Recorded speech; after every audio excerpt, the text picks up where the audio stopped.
was just saying that. Sunny, and I even turned the heat down a bit in my car. Oh, me too. I had to turn it down. I was feeling a little sleepy, and I had to turn it down, and I had to, peel off my big jacket. Like, I'm doing that on the way home for sure. yeah, yeah. Get yourself an espresso for the way back. Yeah, I think so. I think that might be why. Go through the Tim Hortons and get a latte. Mm. They're pretty good, actually. Tim Hortons lattes, yeah. Yum, yum. And nice and hot. Not that we need that today, but they're always nice and hot. I wonder if it doesn't look like Ottawa can hear us chatting away. Looks like they're. We don't think that, though. Maybe. Hear us, Ron? No, he can't hear us. Who do we have in panel? Segu Agwegu. Oh, it looks like Cheryl's waving. Does that mean you want to talk, Cheryl? I'm just waving. Oh, okay. Karaoke? Okay, so Segu Agwegu Diganadasa Ningets. What I said was greetings, everyone. It's time to bring our minds together as one, in a good way. And so we're going to get started. When we come together, we try to do that in a circle for a few reasons, traditionally at home, and part of those reasons boil down to our governance process.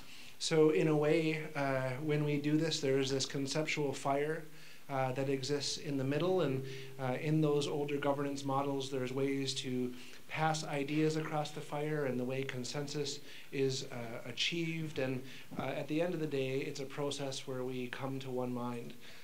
Probably everybody in the room knows that the college has invested and continues to invest in a process of indigenization, and meeting in this way is just one example of that.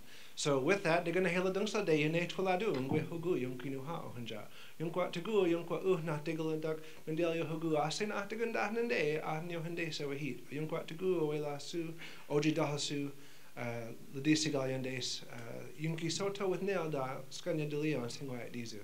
Really quick way of acknowledging all the different layers of creation, a really quick way of giving thanks that all these different layers not only received sacred instructions, but that they continue to live to them. The water continues to quench our thirst, the trees continue to provide us air, the birds continue to sing beautiful songs, the sun continues to keep us warm, the moon continues to regulate female life, and many, many, many more. When this takes place in a community, it can take anywhere from 25 minutes to over an hour and a half, depending on the speaker. That is not what I'll do now, obviously, because we have an agenda to get through. But I just want to talk a little bit about this idea of a good mind. It is February.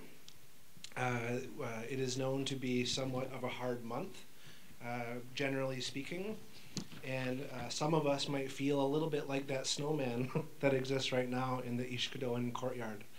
And even though we feel that way, when we come together, the idea is that we contribute to a good mind and we nurture the good way. And so I ask that we live to the keeping of our 4 core values in order to do that. With that, we'd like to welcome both Pembroke and Perth, who are online today with real-time communication. And so if there are questions from those areas, please raise your hands and we'll get to you. Again, as always, one question at a time so that everybody gets an opportunity to speak. We have mic runners who will go throughout the room in order to ensure that folks can not only hear in this room, but at our sister campuses as well. Of course, this event is being web streamed for online viewers. And folks who are participating online can submit questions by clicking on the little speech bubble at the bottom of the screen. As your questions come in, they will be read out loud there. With that, I would like to turn it over to our president, Madam Cheryl Jensen. Hi, everybody. I hope you can all hear me. I'm in Perth. Had a lovely drive up here to Perth today. Beautiful snow. I can't believe I'm saying that at the end of February, that it's beautiful snow, but the sun was shining on the snow and it looked lovely and the roads were nice and clear. I do want to mention that we also have Laura Stanbrough, our Vice President Student Services in Pembroke. We started, I think last last June, we started making sure that an executive member was at each one of the campuses, just to make sure that people felt they were represented and supported at every campus with an executive member who could answer questions. So nice to see everybody and to be here today. I always look forward to these town halls where we can share information with you and also get questions directly from you and feedback from you. We do have, as always, a very packed agenda. It's been a busy time at the college, and I'm sure you see that with the agenda. Some of it great initiatives that we have been working on, and others what I call things that have been done to us as we've been progressing through. So we'll talk about that a little bit as we go through. But I also want to thank everyone for what you do every day to make sure that our students feel supported, our learners, and that we're living our mission every day. And I see it all the time when I'm walking the halls and having my meetings. I know how hard everyone is working, but not just hard, but working to the benefit of our students. So I'm very pleased with that. One of the suggestions that we got back at the December town hall was, is there an appetite to have some questions answered from the college community to start off the town hall, rather than, you know, just our own agenda. Sorry, that's my phone beeping. I have to hold it up. So we did. We asked for questions, and we got about 5 questions, I think, Tracy. Maybe one more just came through. And so what we've done is we've put that right at the front of the agenda. And so we're going to deal with those questions first. So I'm going to take the first one. This question, I'll read it out for those of you who can't see it or don't have or at your desks. Humber College promotes itself as a global leader in polytechnic education. Algonquin College is a member of Polytechnics Canada. I believe it is very important for Algonquin to promote itself widely, bracket nationally and internationally, and bracket as a polytechnic institution. Can the college place this polytechnic institution on all college marketing materials, including the website?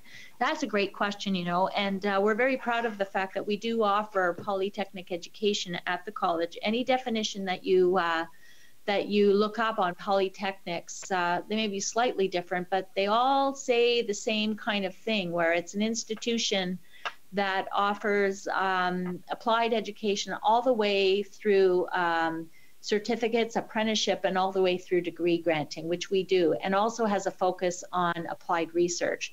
So technically, in any definition of polytechnics, we fit it. And I know Claude would, if I let him speak, which I'm not going to right now, but if I did, he would say, no offense, Claude, he would say that in our strategic mandate agreement, we talk about the fact that we're a strong polytechnic and that we basically work as a polytechnic. The province, you may not know, or you may, the province, just after the last election, we had actually put a submission in through Colleges Ontario for colleges in Ontario to be considered polytechnics, because that's what we offer. And not long after we were advocating for that, the province came back and said, stop talking about polytechnics. We're not ready to talk about a change in title, and we'll let you know when we are. And I think they were justified in doing that. Lots of new people that had never been elected to government before, the bureaucrats were changing around. And it is a fairly, from the province's point of view, it's a fairly complicated issue to change the designation of a post-secondary system. So what I will say in summary is, think of us as a polytechnic. Keep thinking about what we do and the education that we offer as polytechnic education. And know that as your president, I'm ready for whenever the province is to have that discussion. Strategic Mandate 3 is coming up next year, and that could be the time for us to start talking to the province about thinking about what we do in Ontario in a different way. I'm also on the executive of Polytechnics Canada, so I've got a strong voice there as well. So hopefully that answers the question from that person who asked that question. It's a great question. The next question that I've got on my list is, what supports are you introducing for part-time employees, bracket faculty and support staff, with respect to the growth in internationalization? Claude, I think we were going to start this question with you. I think. Yes. Just want to make sure my microphone works. So what are we doing? I guess I'm going to answer it more broadly, more globally, not just for part-time faculty, but for all employees. We recognize the recent growth of our international population is creating new challenges for all employees, not just faculty in the classroom, but also staff supporting students, as we have an increasingly more diverse student population. So what I've asked our LTS group to do, that's our learning and teaching services, is to create a specific program to help support our employees. To that end, what they've undertaken is a three-phased approach. First approach, the first part of that approach is to do a training needs analysis. You know, for those of you in the training business, you understand that. So they've conducted 13 sessions with a number of schools to obtain input from full-time and part-time faculty into what hurdles, what challenges they're facing, whether in the classroom, outside the classroom, as it relates to supporting our diverse student population from an international perspective. The next piece will be then to gather some resources, and then the third phase will be to put the program together. And so they've started this entire process. So in January, February, they've done the training needs analysis, and then what they will be doing is gathering some good resources. They may have to create some in partnership with other folks, but there are some good resources out there that they'll start to bring together and then create that program. The idea would be to create a program that would be offered to everyone, both part-time and full-time, and being able to support everyone who are dealing with international students, whether it's in the classroom or outside the classroom. Farbad, am I doing justice to the effort? Yeah? Rebecca? Good. All right. Thank you. Thank you, Claude. The next question that I've got on the list is, are you able to guarantee with 100% certainty that bank accounts, PIN numbers, addresses, and other personal information was not stolen during the recent compromises in the college systems? If it's okay with the group, I would like to put that question in with the presentation that we're making on phishing. I think we'll be able to give the context there rather than answering it out of context right now. The next question, after having reviewed the 2019 to 21 business plan for the college, I was hard pressed to find the word faculty mentioned anywhere. Why is this? I'll give a broad answer to that, and then I'm going to turn it over to Claude and maybe Diane to just give a little bit more detail. So what we try to do with the business plan from the broad sense is really take a look at institutional goals and targets as we plan forward to give to the Board of Governors. So when we talk about our college, our people at the college, we like to talk about our employees as one. So all of us working towards a common goal of our mission, which is to transform hopes and dreams into lifelong success. And so we don't tend to segregate in the business plan between support, admin, and faculty, but all of us as the college community. What you'll see when you work down to the business plans for the individual areas, like for the academic areas, for example, Chris Jansen's area, only picking on you, Chris, because I saw you walk in, that's where you'll see more specific goals and activities targeted to different employee groups. So, so that would be my answer on it. Having said that, I think it would be a good thing for us to go through as we debrief and start planning for our next business plan. Are there areas where we should be addressing specific employee groups more specifically right in that institutional or college business plan? So I take the comment as it's given, as feedback and perhaps a way for us to take a look and make a continuous improvement for the future. I don't know if there's any other comments from you, Claude, or from me. Not for me. You've answered the question, Cheryl.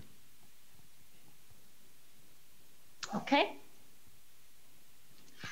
How am I doing so far? Am I through the questions?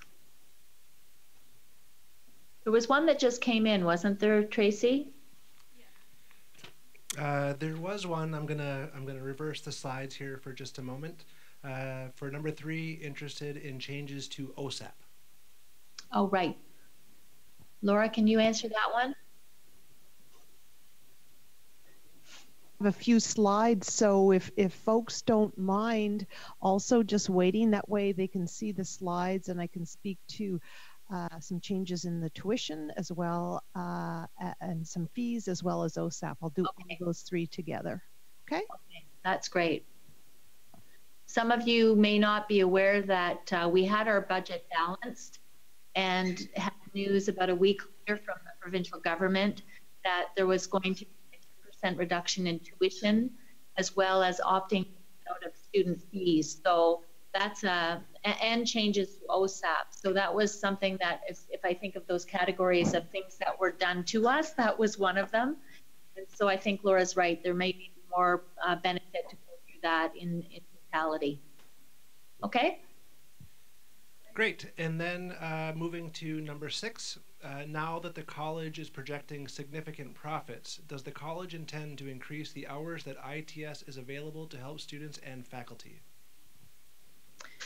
Yeah, so I'll talk about that just a bit. I'm actually a little curious as to the significant profit line because when we took the budget, and I know Grant's going to take us through the budget, I might have the number a little bit off, but it's not much more than $1 million that we were projecting as a surplus for next year. To me, that's not a significant profit. Actually, that's very on a a $330,000 or $330 million budget. That's not a lot of a margin there. So I don't think it's a lot. Having said that, we do have several new positions as we'll go through with the budget that we will be hiring this year. And I know that Lois and others are looking at these, if I can call them pinch points, where we know we have to provide more service as we move forward. So that again, I think as we go through the budget, you'll see what I mean in terms of the margin on our budget. I don't think is very great this year. Yeah, I'll just add too that as part of the IT modernization plan that we're in that is being developed right now, we are looking at trying to expand the service. So we have already expanded the service through till 8 p.m. Mondays through Fridays. We've expanded the service for all day Saturday as well as a portion of Sunday. But we're always looking at exactly when to open, when to close, and we're looking at how fast we close cases now, as well as then the satisfaction of cases closed. So the answer is yes, we're looking to invest and spend time. It may not necessarily be a money thing, it may be a reallocation of resources and a change in our practices, because as we make systems easier to use, that should lower the need for support. Great. Cheryl, is there anything you would like to say as far as the questions that were posed in advance before we move on to the next section of the agenda? Nothing for me unless somebody wants to ask and for supplemental information. If there's any questions, we can happily take those. Seeing no hands here in Ottawa, I'm just going to look at the screens. Seeing no hands in either of those institutions, I would just like to recognize and acknowledge this addition to the process. Ultimately, what I see by doing this is another attempt at consensus building. It's another attempt at enabling, encouraging, and respecting each of our abilities to contribute to this coming of one mind. The next part, oh yeah, let's see. We do have a question in Perth. I'd like to know what the future of Perth is as a campus over the next couple of years. So I'll take I'll answer that from a broad perspective, and then is Chris Hahn in the room? Yes, I see. Okay, so I'm actually very positive and very encouraged about Perth. I really encouraged with the work that's gone on from the people at this campus and in the community. So if you're not aware, after the ESA changes last year and the changes that we made, I think the campus is actually stronger in terms of enrollment in the courses that we have here and the programs that we have here. Chris hosted a meeting, help me Chris, end of September, Yeah, is this thing on? Yes, it was at the end of December. We had a campus advisory committee, and we're actually meeting on Tuesday next week. It'll be the second meeting. Right. So this is a group that we called together, hosted by Chris as well as the mayor of Perth, to bring the community in to say, what is your vision for Algonquin in Perth over the next 10 years? And I was very, very thrilled with the turnout. We were over in the, what do you call it? The Burl. The Burl, in that nice building that I'm pointing at across the parking lot. It was full, and it was full of community members, a couple of board members from Algonquin, and I would say without a doubt, there is a huge commitment in the community for this campus to succeed. And so we broke them down into different themes, you know, the programming that should happen here, mixed use of the campus, what might we be able to partner with the town of Perth, and where they see economic development in the future. So as Chris mentioned, he formed this advisory panel, lots of interest in this panel, and they meet regularly, meeting again soon, to build those plans for what we will be in the future. I think actually we have a renewed appreciation of what having a community college in your town means to your town. Right. And so that's why I say I'm very encouraged and very optimistic about Perth, about our Perth campus. Good. And I might say that Mr. Hahn's been working very hard at doing that. Yeah, yes, he has. And we're going to keep those Tim cards coming, Wayne. Yeah, okay. Was that a plan, Chris? Yeah. Okay, one more shot at any other supplemental questions. Looking around Ottawa, I'm not seeing any hands. Reviewing the screens for our sister campuses, not seeing any hands. Just to look at the time, at 2:25, we're supposed to be going over to Workday, so man, you guys selected a good moderator. Over to you, Doug. Well, good afternoon, everybody. I think we'll throw up the slides, and I'm going to walk you through a few slides as we do that. So here we go. Workday update, and then I'm also going to talk about the fish. So the launch of new HR and finance processes plus a fish equals, well, at the very least, it equals this. You could probably throw in a couple of other pictures as well. I really, what I'm here to do, start off, is just to say thank you on behalf of finance and HR, the Workday team itself. Thank you to everybody, because the reality of the fish, in addition to a new processes that you're still learning, creates a lot of angst. And I'm going to walk you through why we did the things we did.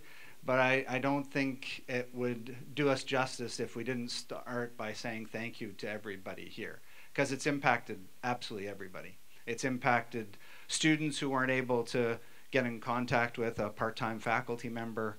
It's impacted folks that are looking to input their timesheets and couldn't do that, and then ultimately the managers and timekeepers and budget officers that had to do that for them at the same time that they had to do everything else.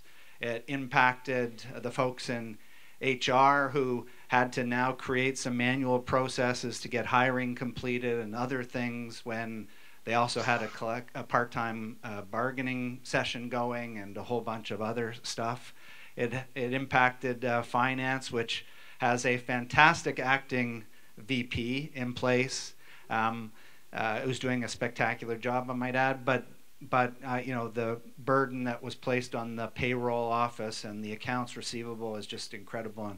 And finally, to all of my colleagues in ITS and to Lois and the management team, but to the endpoint team and to the support desk, to the Workday team, to the cybersecurity team, it's really impacted everybody.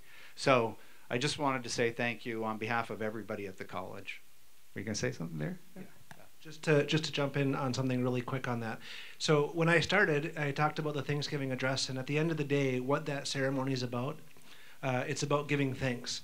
And when we do that giving thanks and we acknowledge, so very soon it'll be time for the big sleep to end, and sometimes it means we become again, or sometimes it means it's waking up again.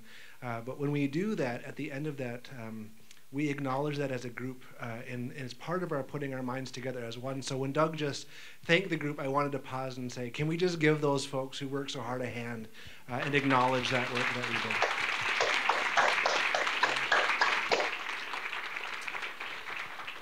So let me continue on and just give you an update. So what we're working on the Workday front. So the first is the return to Workday for 24-hour service. We have rolled it out now from 7 a.m. to 7 p.m. And there may be, in fact, a need to roll it out a little bit further than that to make sure that part-time faculty and faculty that are working in the evenings get a little bit more time. And I'll walk you through why we've done some of those things in a split second. But that is on our agenda at this particular moment. I don't have a date for you, but soon. We're continuing to clean up the organizational structure. This is one of those cases where bad data in equals bad data out. And so unfortunately, not all the data was cleaned up when it moved over to Workday, and so we're struggling to do that. Add on to that then changes that happen in people's organizations, and it just compounds it. So we're working on that. We're looking to expand the training. Let me give you a couple of areas where. First off, what we're trying to do is map out processes so that folks can see the process and understand it conceptually in addition to ultimately understanding it visually screen by screen. Lots of folks need to understand how the process works to be able to understand that. We're also introducing new training guides. We're trying to take the existing training guides, make some of them a little bit smaller so that if you just needed information on this, you don't have to search through a longer training guide to do that. But there are some new training guides. For example, the physical resource folks use a service called TimeForce. I think it's also used in the bookstore. I'm not 100% certain. But that we didn't have a user guide for that. And so we're working on those user guides. We're also... What does that mean? It's you?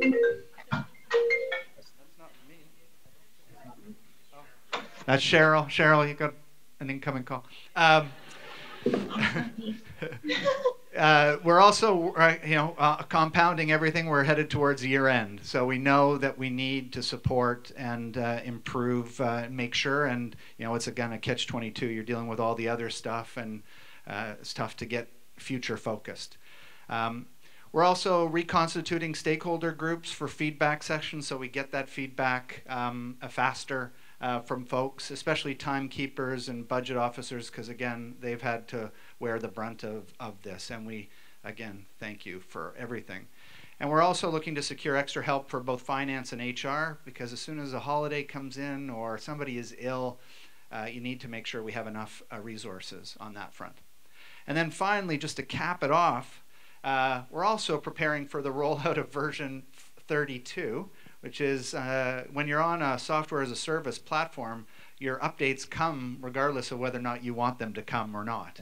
That's actually a good thing in the long term, but at this particular moment just makes things more complex. And then to add on top of that, we're also working to configure and align to the new part-time support staff collective agreement. Which is fantastic. So all good things, but there's still lots to do. Let me just talk a little bit about Workday security so that everybody is aware, because I've heard some crazy rumors out there and just want to put an end to some of them. It is not possible to download data from a personal information page. It's pre-configured in the system. You can't do that. It's also changes to bank account information. You have a scratch with the other arm. changes to bank account information require both a second level approver and a verbal confirmation, just so that, again, security. And then viewing banking information is masked. So most people have probably seen masking when it's on a credit card, for example. You get the ... and the last 4 numbers. So that's the same instance in Workday, except that certain HR and payroll roles have access to be able to see that, largely because they're the ones that actually have to confirm verbally to make the change. So just wanted to give everybody that. We've temporarily restricted the session because the phish itself, the hackers, whatever, the bad people, they actually don't live in Canada, as strange as that may sound. They seemingly live in some Eastern European country, from what we can tell. But even that, to be honest, I have no idea. It's very difficult to trace these back because you can mask your IP address relatively easily. So we've temporarily restricted that just while we put in some other layers of security, which I'll talk about in a second. And that's why it's just, we're taking an abundance of caution, because there were, unfortunately, a good number, and I'll tell you how many in a sec, that actually seemed to, that were tricked into providing their username and password.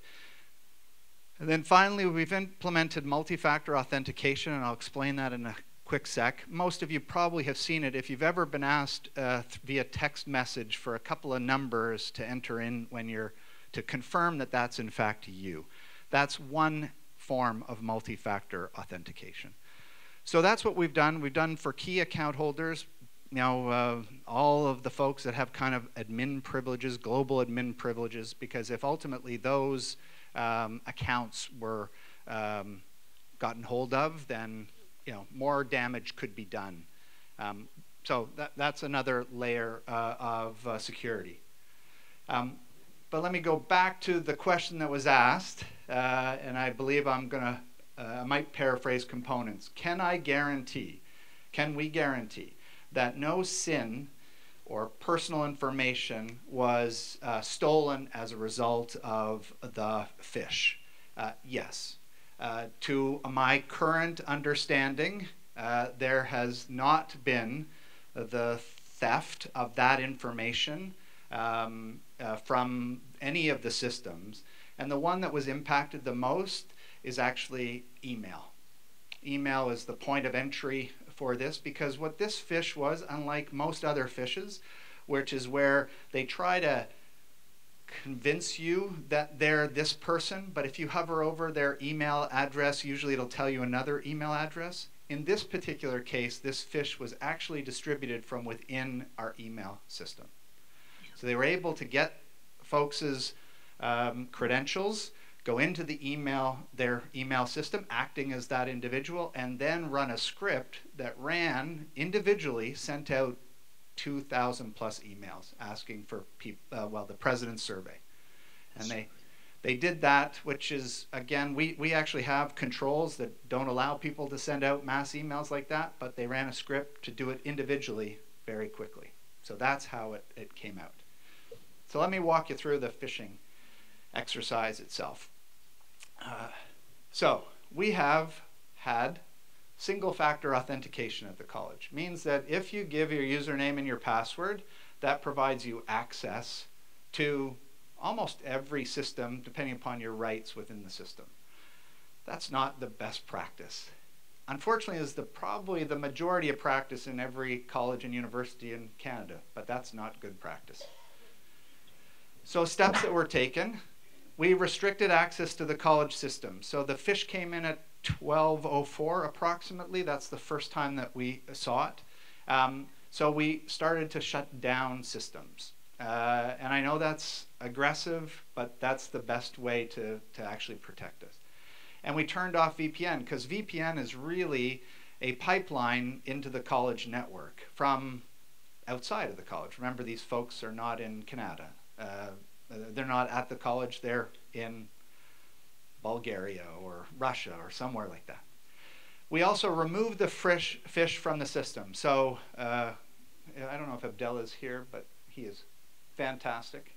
And so we ran a script that actually pulled the email out of the system. Because in as much as we can go and run around and communicate with you, if it's still there, people may not have read the communication and all that kind of stuff. So the best approach is usually to try and stop the incident. And that was done a few minutes, well, about an hour later. That being said, I know the Keeners at the college who are very good at filling in surveys from presidents. So I'll give you a pat on the back for your engagement. Yeah, well, anyway, we'll come to that in a sec. And then we communicated. I think there are some lessons learned, and we'll talk about those at the end. Probably could have done more. We forced a password reset, so unfortunately people woke up on the 30th to needing to change their security credentials. And we hired, actually very quickly, some forensic folks to help us understand what was really going on. Since that time, and again, kudos to all of our ACLT. Chris was actually acting vice president, the poor guy, senior vice president academic during this effort. But we asked all of the ACLT managers, ACLT and managers, to give us the names of folks that they knew had clicked on anything.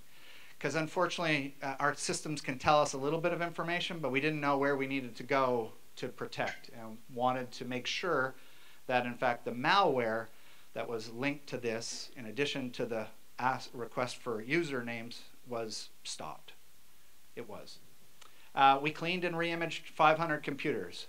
Again, out of an abundance of caution, because to date, we have actually only found malware on personal computers that didn't have our antivirus and AMP system in place, which is another issue for future, but for now, that means, and again, to the endpoint team, they did that in the course of essentially 2 weeks, all hours, weekends, spectacular work.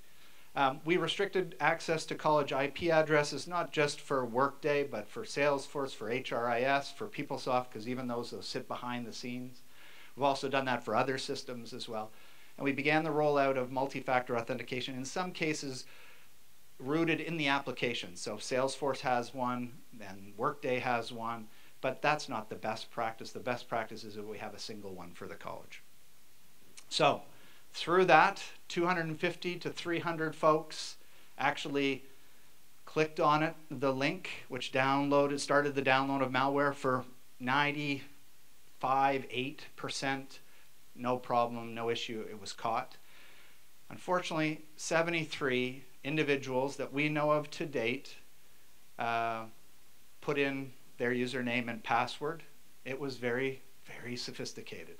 And so they were at higher risk than anybody else, but we reached out to let them know, cleaned their computers, changed it, looked at their logs to see what that impacted. And so some of these folks may have, the difficult thing that we have is that we don't know whether or not this was just this phish, or whether or not it was previous phish, or even phishes that have happened since that time. Because we get about 20 phishes coming through our system a day.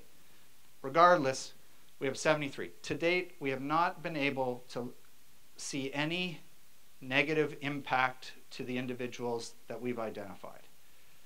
We have had folks that have had other stuff happen to them that maybe they think, but we have not been able to correlate that with the phish. Doesn't say that it hasn't. I just don't, at this particular moment, we have not seen anybody that has been impacted by it. So immediate next steps. We're getting everyone email access, and that's going to come in different ways. We've limited web access because, again, folks if it's web access and you have the passwords, there's no authentication. People in Bulgaria or Russia can access that. So we have now rolled out email access to most, but there are still some, and we're working to ensure the web side is made available soon. We're getting back to 24-hour access to Workday shortly. We're setting up required students and employees with VPN access using multi-factor authentication if they are required. So if there are faculty, staff that have students that need it, let us know, send a ticket to ITS, and we will get you onboarded as long as it's absolutely necessary. We're reaching out to employees who have not reset their password. Last time I checked, we still have a good number. Do you remember? Okay. So we have a number of folks that haven't reset their passwords. We're now thinking that perhaps they're on leave or that. But if anybody knows of anybody that does not have access to the system, everybody should. So please, and we're also expanding the ITS help desk support, prioritizing folks, that kind of thing. So 3 focuses for the future. The first one is password plus verification equals access. So oftentimes if you're working, I often work and travel a fair amount, so I would require to verify into the system to make sure that people know it's me. And so we're setting up systems that allow that to happen, systems that you will not see, that will sit in the background for about 80% of the population. But if you're an international recruiter and you're in Nigeria, it's probably going to require you to have multi-factor authentication using that little text messaging type of service.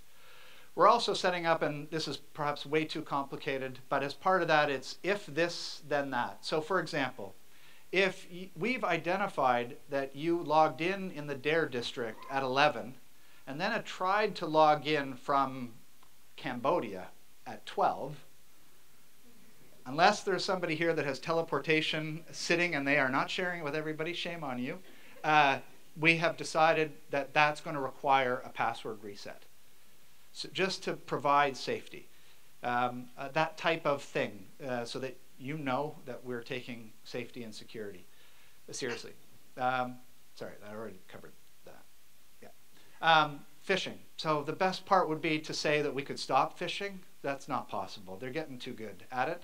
But we can slow it down. And so we've invested in some software that does that. We're also, everybody should have seen a little report phishing on the right-hand side of their screen. If you don't, restart your computer, it should pop up then. But that's the type of awareness and training that's coming to make sure that we get you to help us with this as well.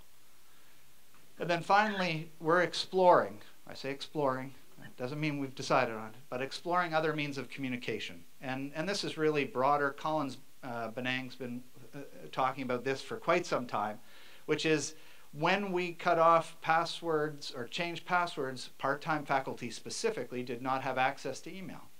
And so that causes a problem because we don't have a means of communicating to them. So what we're exploring is what are the other means of communications for when we have these types of emergencies that have a dramatic impact on the college community. It won't be done tomorrow, a couple months from now maybe, and we're just exploring that, and including, for example, text messaging. I know students have been asking for text messaging services for quite some time, so this may help with that as well. So that's the report. I just again want to say thank you. I know the poop storm that it has caused, that's a technical term. And I just want to say thank you. I wish I could tell you that we are out of the woods and tomorrow everything will be perfect. We're not. And we are doing things out of an abundance of caution for your personal data and your students' data, and so we're erring on the side of caution more than probably we should, but we're just a little scarred.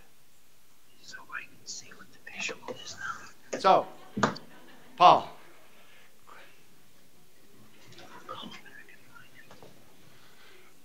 I understand the OWA's off right now, but I've been informed by a couple of retirees that all the retirees are losing their email accounts with Workday. Is that true? So I know that everybody would like to link things to Workday, but it's not that. No, we are looking at whether or not we keep email accessible to folks. We have not made any decisions yet, but we are looking at that. We have found students that have had email addresses for far longer than they've been students here, as an example. At what point do we? Because the real issue is not so much recent retirees in this particular case, it's the use of personal computers that is where we're probably at the greatest of risk. And so if we can set up systems that actually test whether or not, for example, you have an antivirus on your computer from home, and then we say, come on in. But if you don't, go to the help desk to get some, then that's kind of, so right now, no decisions have been made. We are looking at it, so I don't want to tell you otherwise. But the answer, I mean, we'd love to give it to them for life, as long as we can do that safely. If I could just say, Doug, just to clarify, that is not a work, that is a security situation. And that's the way we're looking at it. Firstly, I'd like to thank the IT people. I think you've done yeoman's work. You deserve a round of applause. My question to you is, of the 73 people that were identified, do they know who they are, and what kind of risks did they encounter? So I'll talk in generalities, because unfortunately one of the things that we've seen is that actually hackers seem to be watching what we say, and so we're just careful about what we say. So yes, all 73 have been informed. Of that 73, 2 of them happen to be both employees and students, so there's a little bit of crossover.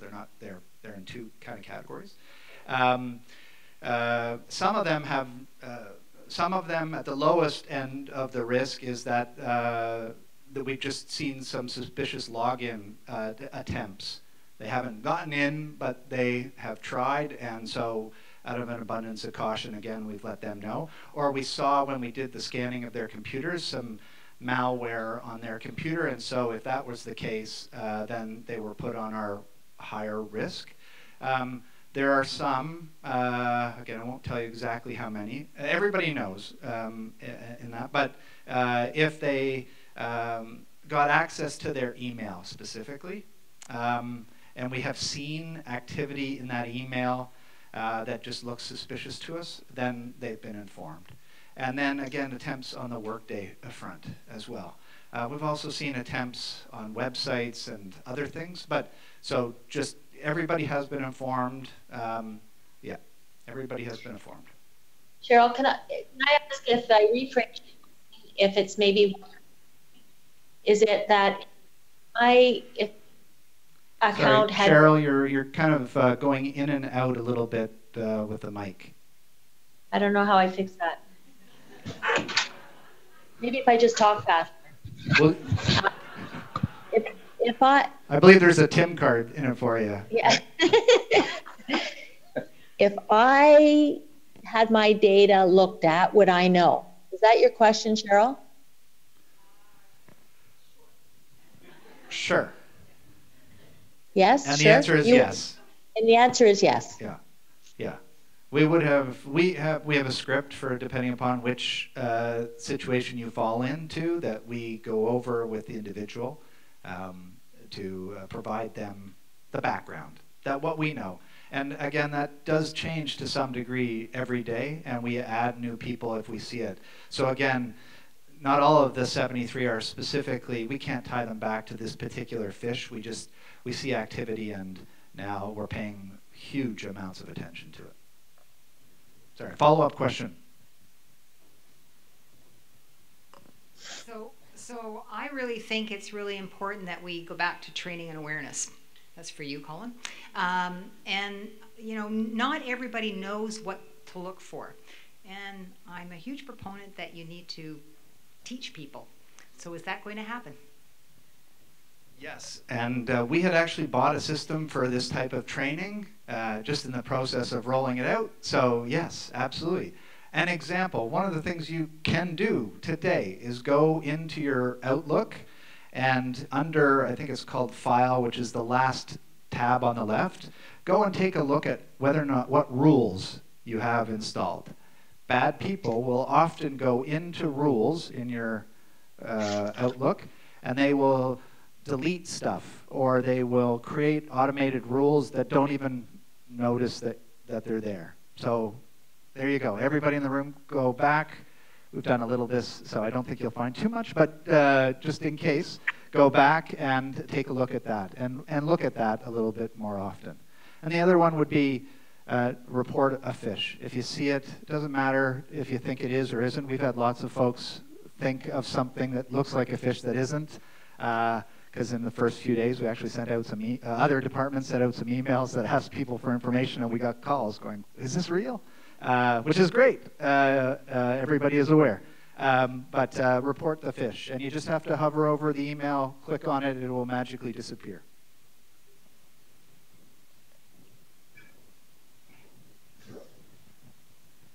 So Workday was marketed as an intuitive system that would make everyone more efficient.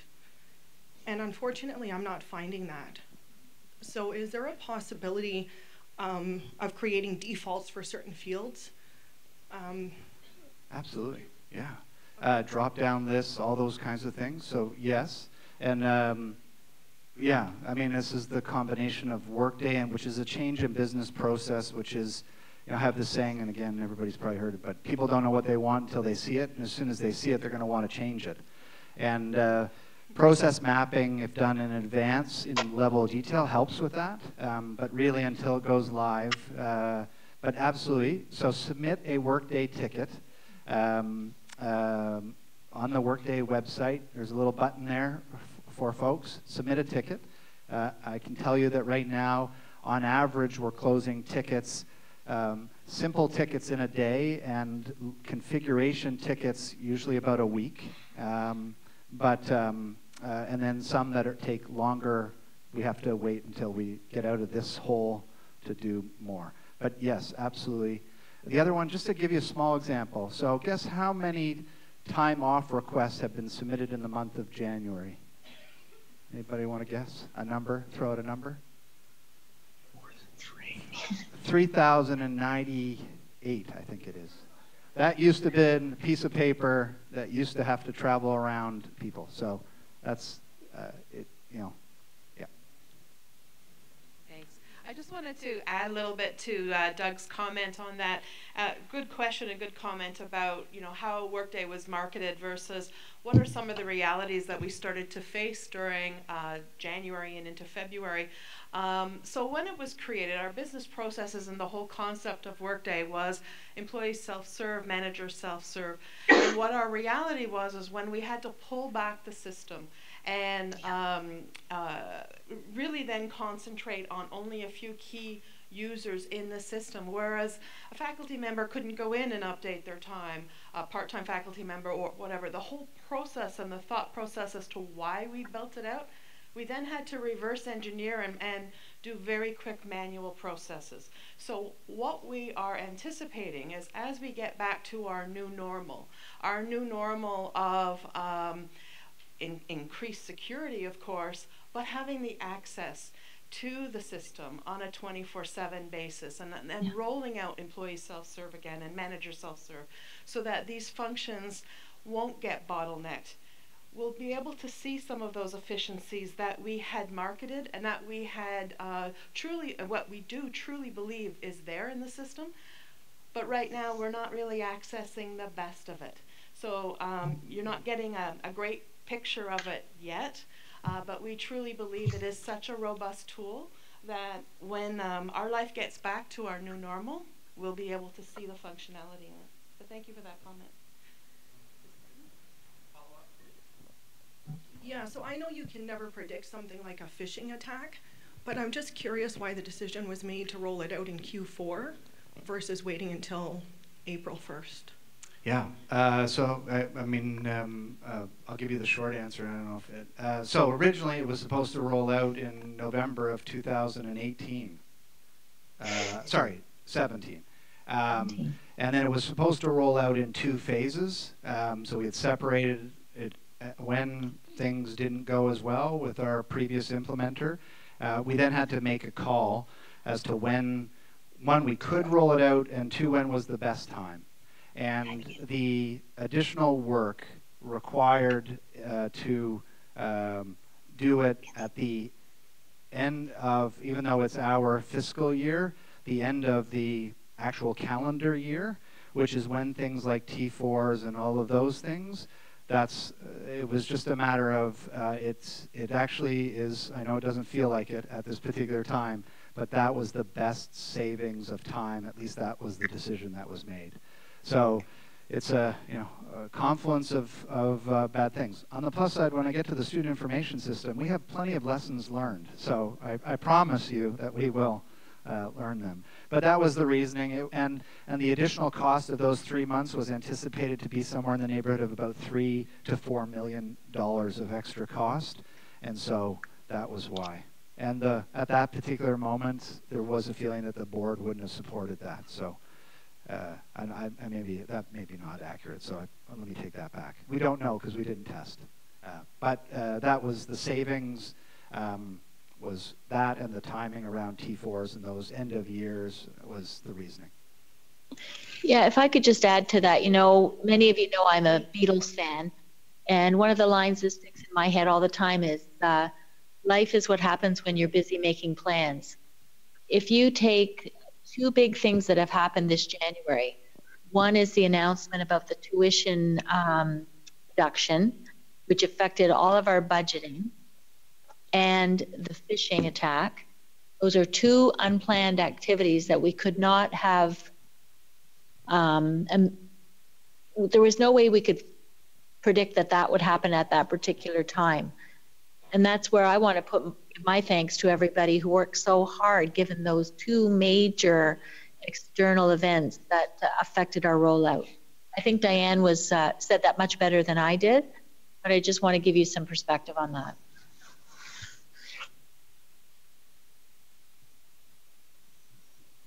Other questions? Anybody can email me too if you have them. We are working on a communication to the entire college community that will give most people a little bit more detail on all of the stuff that we've spoken about today.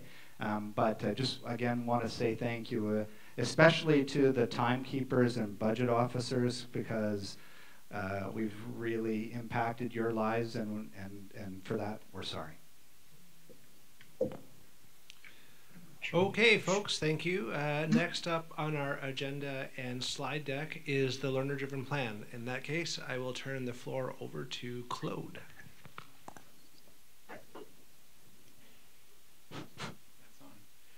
Can we get the slide? Okay. I feel like I'm taking you away from a Netflix action movie to a documentary. No. Come on, it's learner-driven plan. Yes, exactly. All right, thank you. God. All right, so quick update. I believe at every town hall we give you an update on where we're at with the learner-driven plan. Of course, you will remember this logo, great logo that was put together that symbolizes our coming together as an organization from all aspects. To develop this strategy and this plan.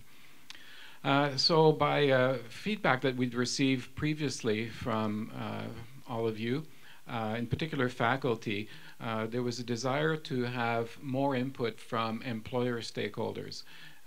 You may recall a previous update where we've mentioned to you all the external stakeholders that we reached out to obtain feedback. And from our employers, we did not have a large pool that we received input from. So we ran 2 additional sessions in January, February. One was done by Valerie Hill, who's a professor in the School of Business, and one by David Hall, sitting over here, who ran another session. So we feel good that we have sufficient employer stakeholder input into this process. Very exciting. We've retained 5 MRBI students, so that's Marketing, Research, and Business Intelligence graduate certificate program. And these 5 students are coding, they're tagging this immense set of data that we've received. So if you think about all of the student input that we've received from about 2,400 students, in total, we have over 6,000 data points, and some students say a little, some students say a lot.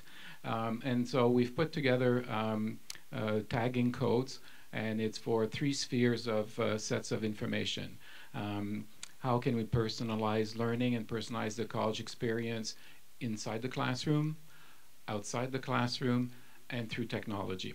And so they've been spending their time doing all the tagging, the coding for this information, which will make it easier for the working group as we develop our strategy to go back and test our options, test our hypotheses against this large data set.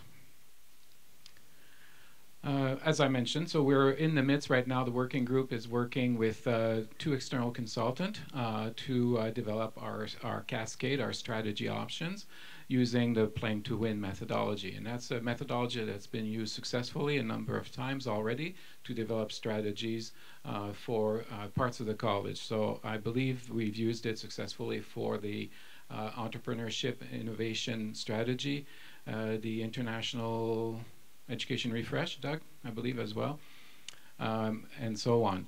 So we're going through that process right now. We've had 1 full day session already last Friday, and we're planning to have at least 2 or 3 other full-time sessions with the working group.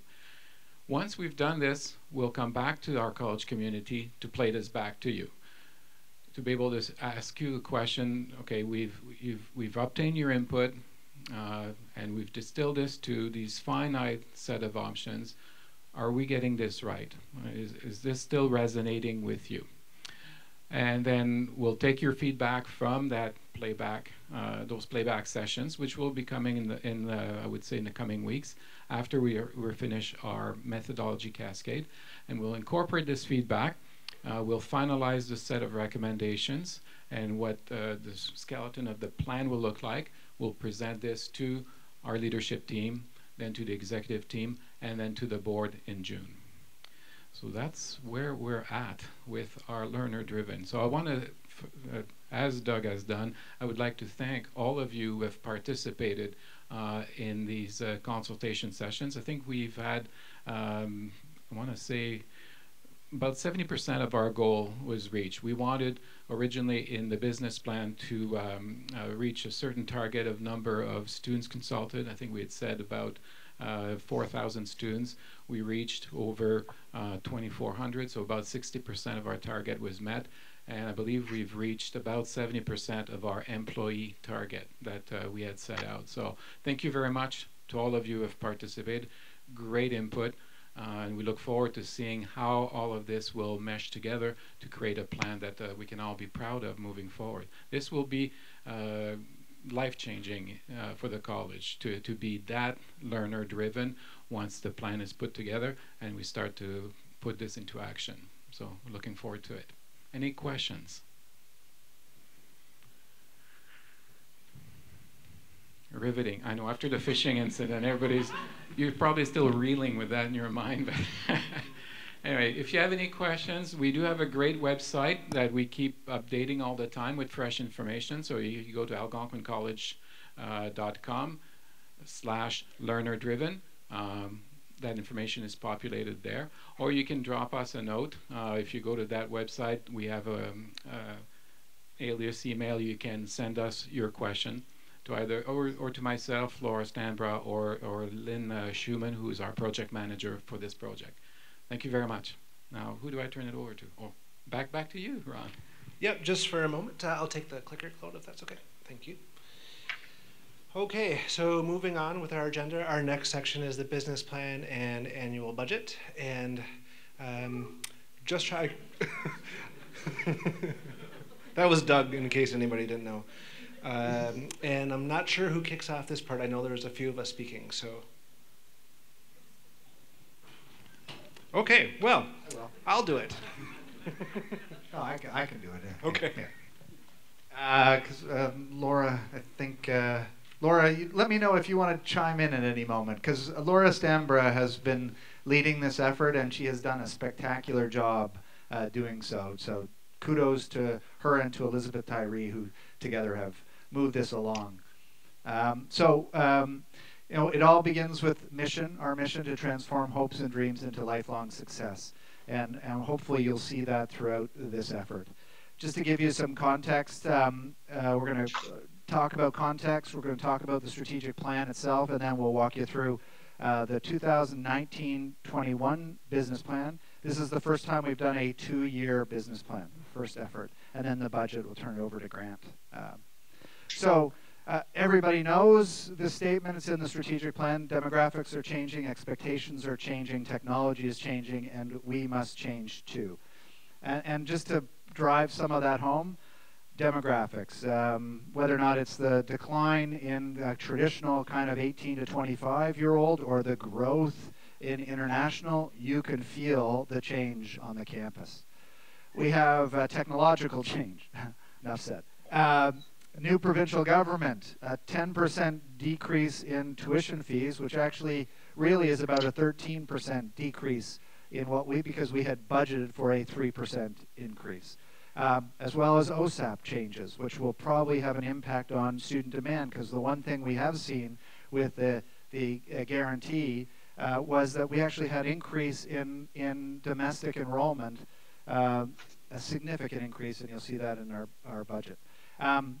And changes to competition. Competition is growing, whether or not it's competition here or overseas. For example, China this year, I believe it's this year, for the first time will be a net importer of international students in comparison to an exporter.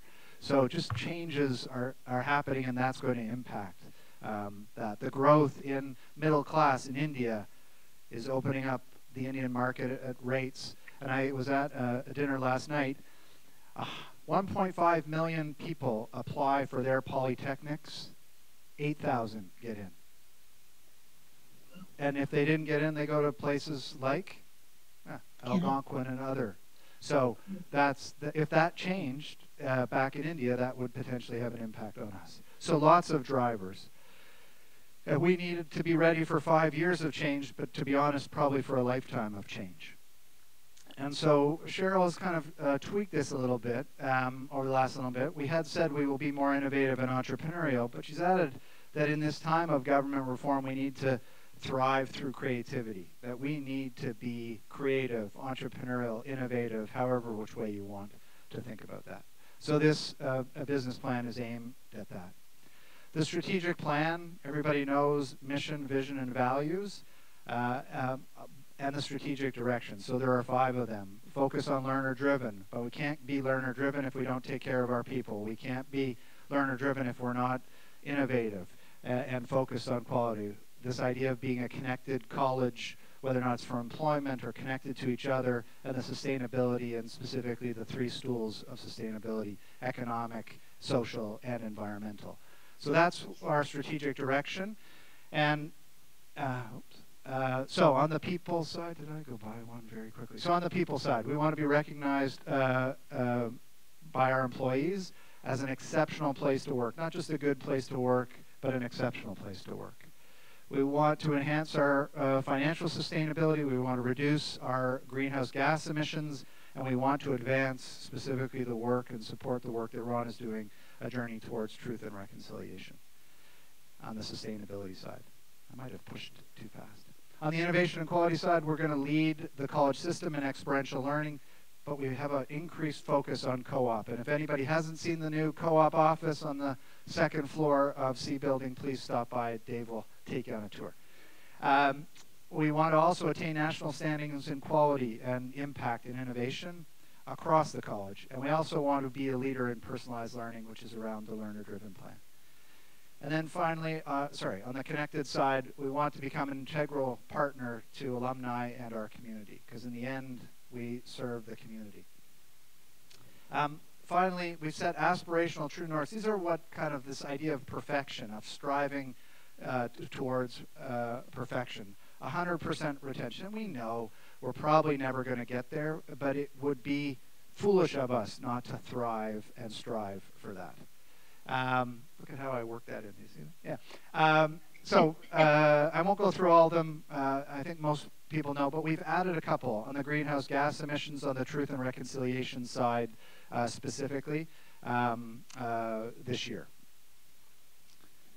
So what I'm going to do is hand it over a little bit to each of the leaders, and we'll go through that. But just to highlight, first 2-year plan in the colleges, so we're still trying to figure out whether or not this works or doesn't work.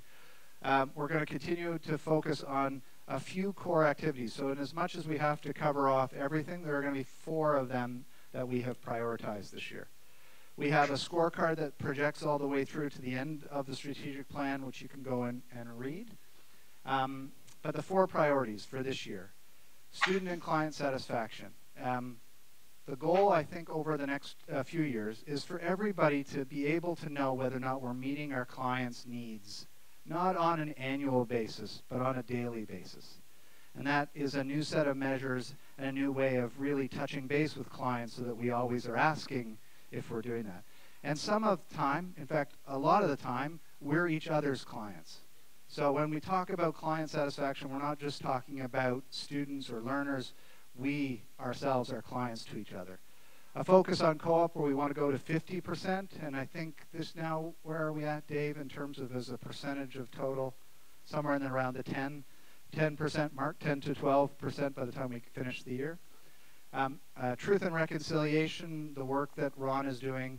I love this idea that we're really making real our name as an institution, that Algonquin really, I don't think, paid true honor to our name, and slowly but surely we're fixing that, and we're really embracing the truth and reconciliation efforts that the country is under. And I think we're doing it exceptionally well under Ron's leadership. And then employee engagement. Again, we can't get to happy students if we don't have happy employees. And so a real focus on employee engagement, I know it's top of Diane's list. So just a comparison, last year's business plan was 24 goals and 80 initiatives. And we wanted to try and keep the focus. So we're down to 14 goals and 40 initiatives. If anybody was here in the Bob Gillett days, I can tell you this is an astronomical change from where we were. We used to have a placemat that had, I don't know how, hundreds on it. So under Cheryl's leadership, we're getting more and more focused every day around this mission to transform hopes and dreams into lifelong success. So just a couple of highlights. You've heard a little bit about the AC Way.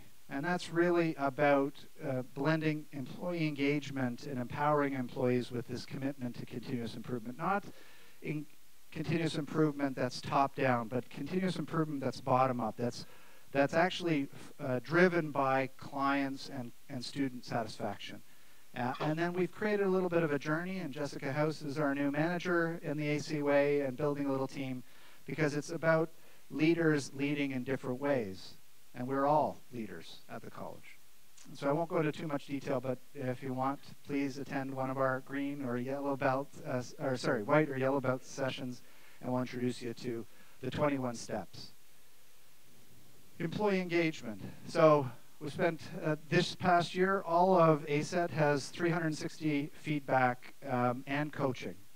Every single ACET member gets coached 3 times a week by a coach, instilling the AC Way and the spirit of empowering people and continuous improvement. And we also have work plans on the things that we do well and the things we don't do well.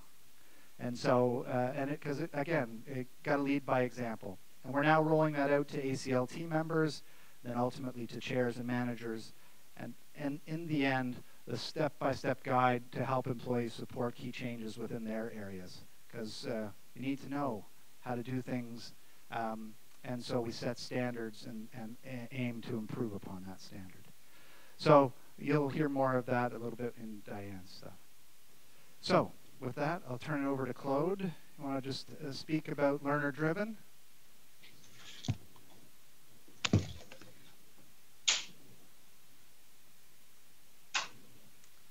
Okay, very quickly here. So in the first strategic direction for the college, learner-driven is supported by 2 overarching goals, and you saw that in the earlier picture when we talked about the aspirations and the true north, retention and student satisfaction. So for 2019-20, our goal is to reach a retention rate of 86% and a student satisfaction of 79% overall. A number of activities will be undertaken in 2019-2020 to allow that to occur. One of them is the introduction of a 14-week term model. We're moving from term model that is 15 weeks in length to 14 weeks, and this will include the introduction of a midterm break in all of our midterms. So right now we only have a midterm break in the winter.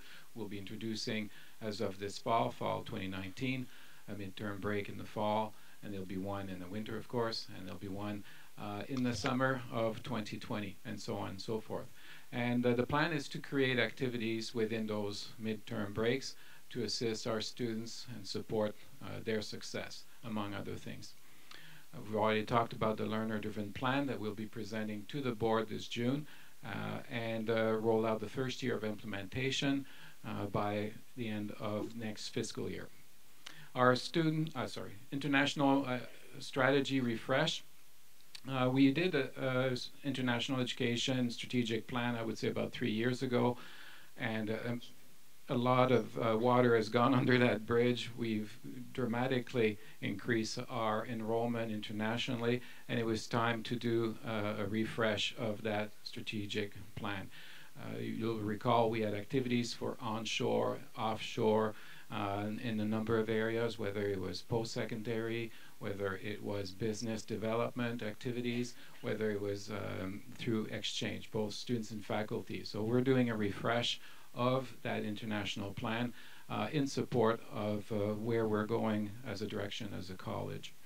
And finally, the ICDP group, which is the Integrated Campus Development Plan, has 2 goals this year, is to review its framework and also review the Ottawa campus specifically master plan, development plan. So all of these efforts will assist us in reaching our targets or our goals for retention and student satisfaction.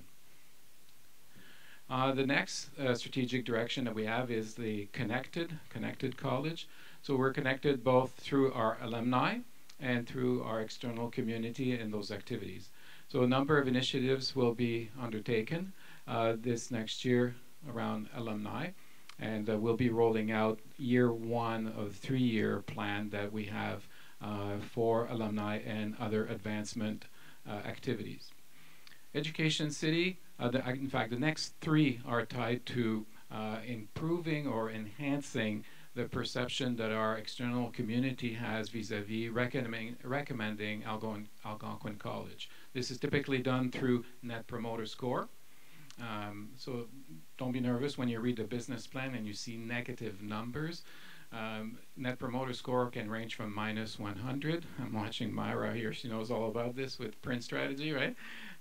So they can go from -100 to +100. And I think our belief is we can go from -36 to -25 this next year. A number of initiatives that you see listed here will help contribute to that improvement in that perception. Education City is an initiative that was launched last year out of our Strategic Mandate Agreement 2, SMA2 as it's affectionately known. And it's a coming together of the 4 institutions in the Ottawa regions, ourselves, La Cité, University of Ottawa, and Carleton University. And together, putting together some strategies on how we make the City of Ottawa a great destination for people to come and study here, play here, and live here. In fact, we had a meeting this morning of the 4 presidents and the 4 VP academics. So it's ongoing.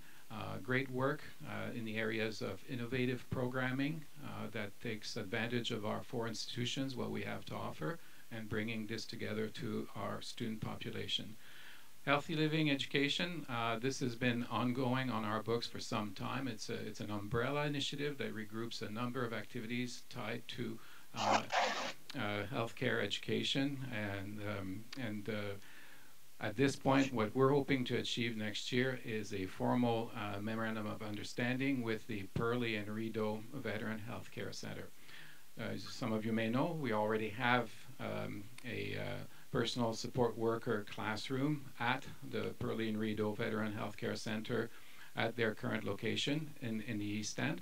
And what we're hoping to achieve here is a broader partnership with Pearlie and Rideau that would continue to evolve what we do around healthy living education to support our students and create more opportunities for placement, more opportunities for learning for them. And finally, formal development of our partnership framework. This is something that we keep working on. But this year, in 2019-2020, is making a distinctive effort to finalize that framework so that we have clarity as a college what it means to have partnerships, what those partnerships entails, what does it mean to be a partner with Algonquin, those criteria to define partnerships, and to give all of us some guidelines when we're approached by external community and people want to partner with us, under what criteria we would form those partnerships. So it's a very important framework, and this is something that we'll be undertaking in the coming year. Diane, your turn. Thank you. Thanks very much, Claude. So the People Strategic Direction, or this pillar, we've identified 4 main priorities or initiatives under this particular strategic direction. The first is the People Plan. So many of you know that under Kathy Frederick's leadership, our former Vice President of Human Resources, a People Plan was created that spanned the duration of our strat plan. So hard to believe, but we're actually going into year 3 in 1920 of our People Plan. And what we're doing is we're looking to that People Plan to say what were some of the initiatives that were identified in the People Plan of year 3. I'm very proud to say that we've actually accomplished some of them that are already in year 1, year 2, year 3, and into year 4 already. So we have moved some things around so that some of the initiatives that we are looking at in year 3 is succession and strategic workforce planning, change management plan, part-time academic performance feedback, short-term assignment matching process, just to name a few. What happened on February 21st, for some of us that may not know, was a ratification of a part-time support staff collective agreement. Doug referenced it earlier. I'm looking at my colleague there, Paul. And so under the umbrella of the People Plan initiatives, that's something that we are going to be working very hard with our part-time support staff colleagues in the executive, their local, to implement everything that's within that new collective agreement.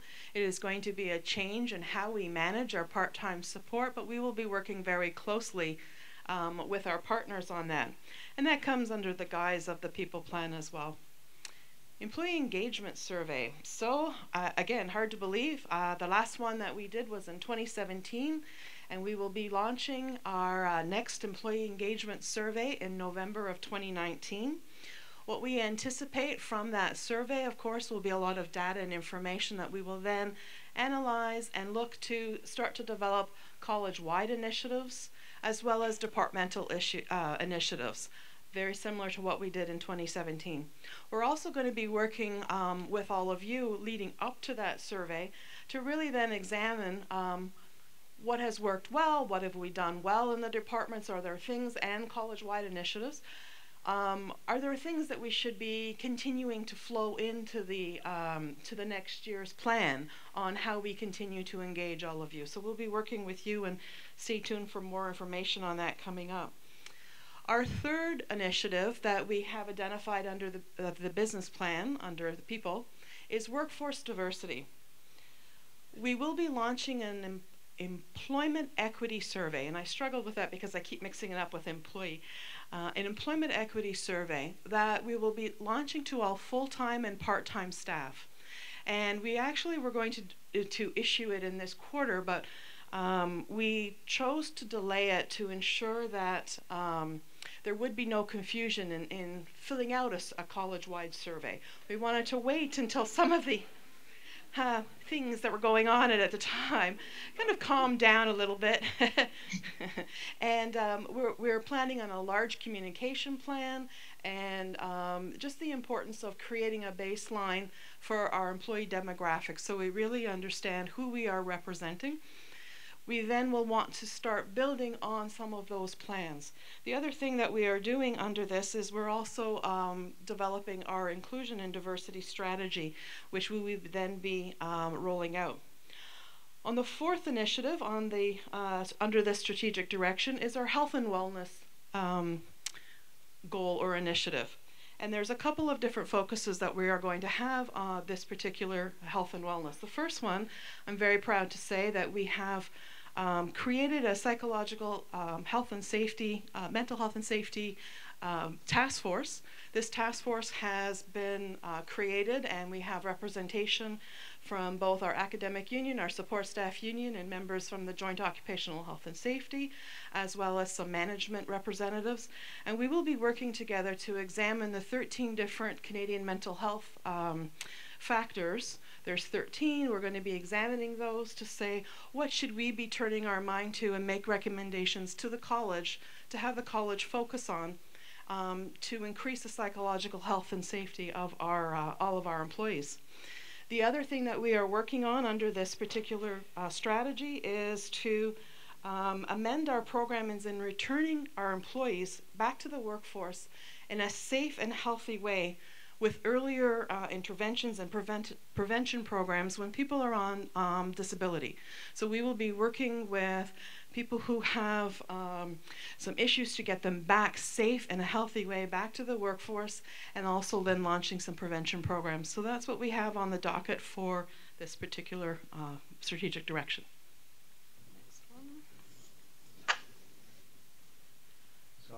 I've spoken about most of them already, and we're going to talk a little bit about the student information system, the growing of co-op, expanding the ACUA. So we're going to be onboarding. We right now have 5 model teams. We'll be adding another 7, take us to 12 model teams across the college.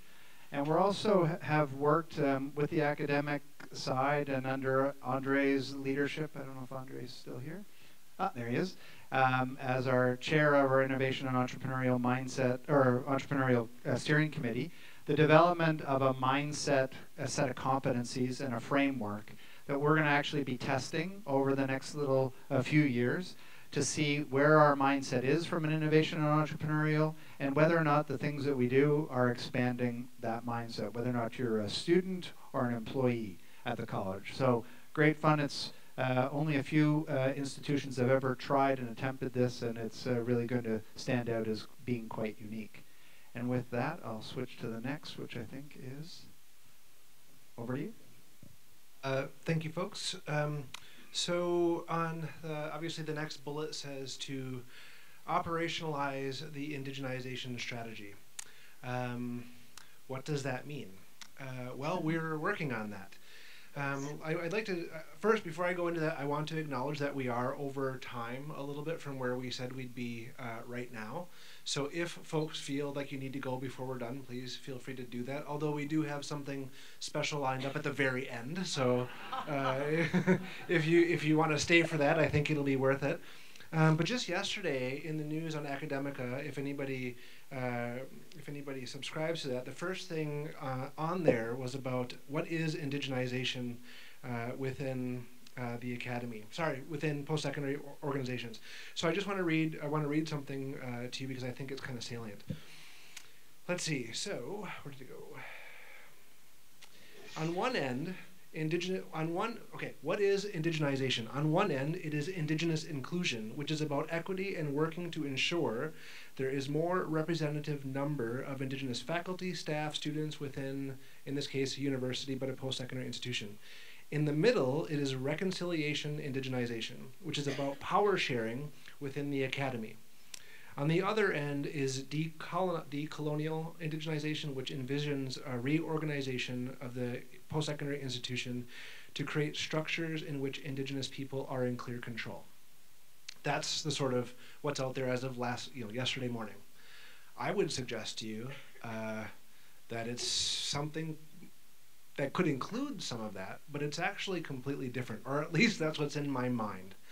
And I can tell you what's in my mind is actually tracking really well with community, with elders, with folks here. And I'd really like to take a moment just to acknowledge some of that special piece here.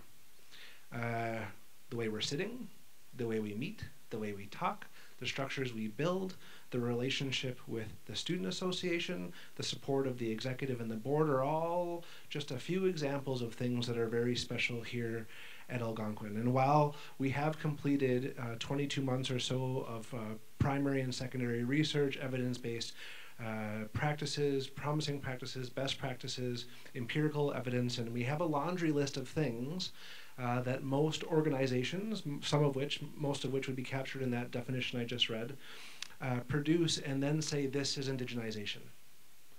In that case, in a big case, we would have already done it, right? We have the Mamodosawin, you have an executive member, you have 5, 6 capital spaces assets that are focused on it. You have the cool mural.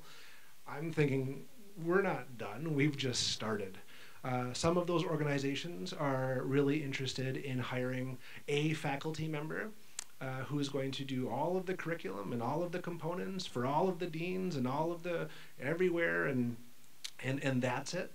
I think that's not a target, that is an ingredient. That is part of the strategy, that is part of the direction, not the direction. So where are we going? There are 4 tangible things that I know myself and my team will be working on.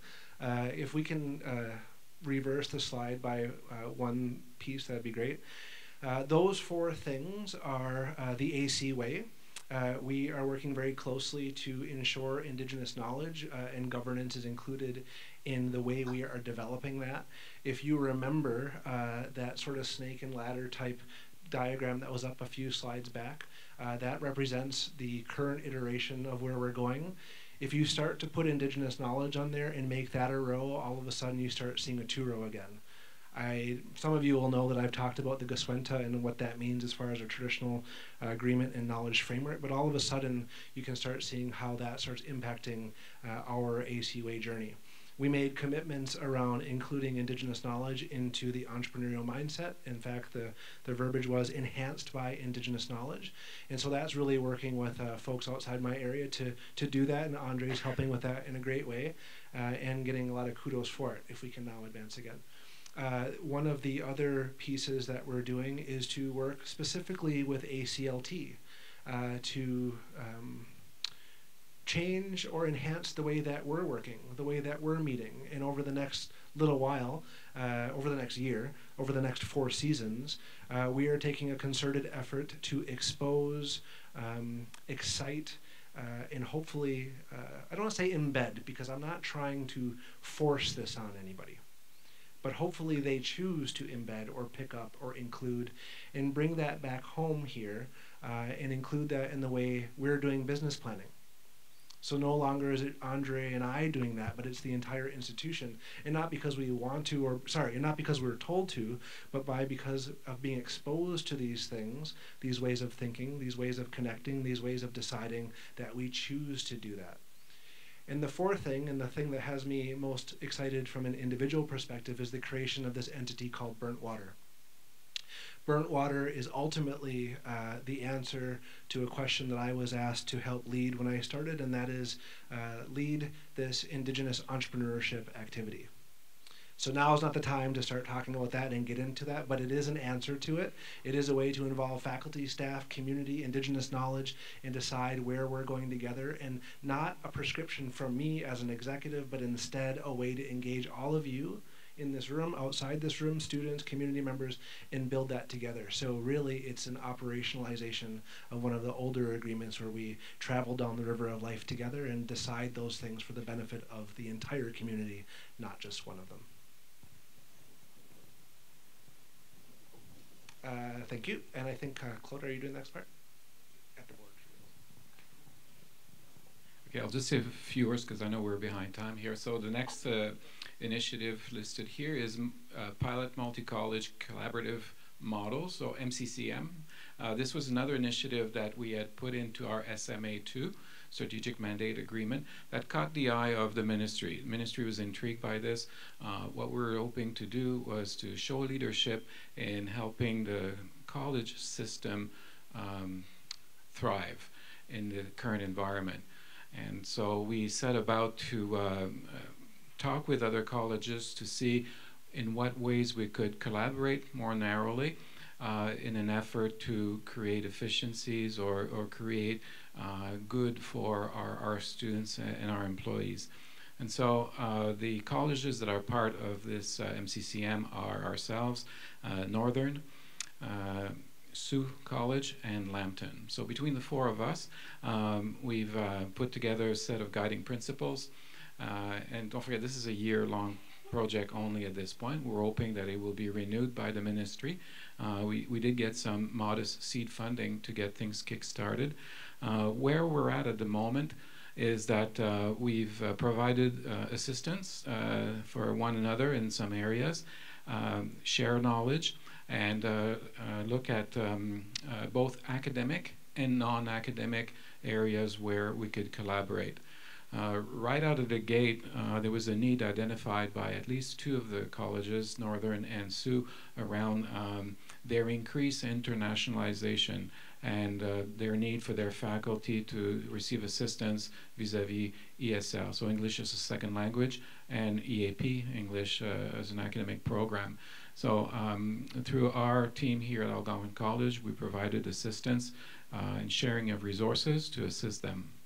We're looking at programs of intersection, programs of interest between the four institutions where it would make sense to collaborate, either on development or delivery.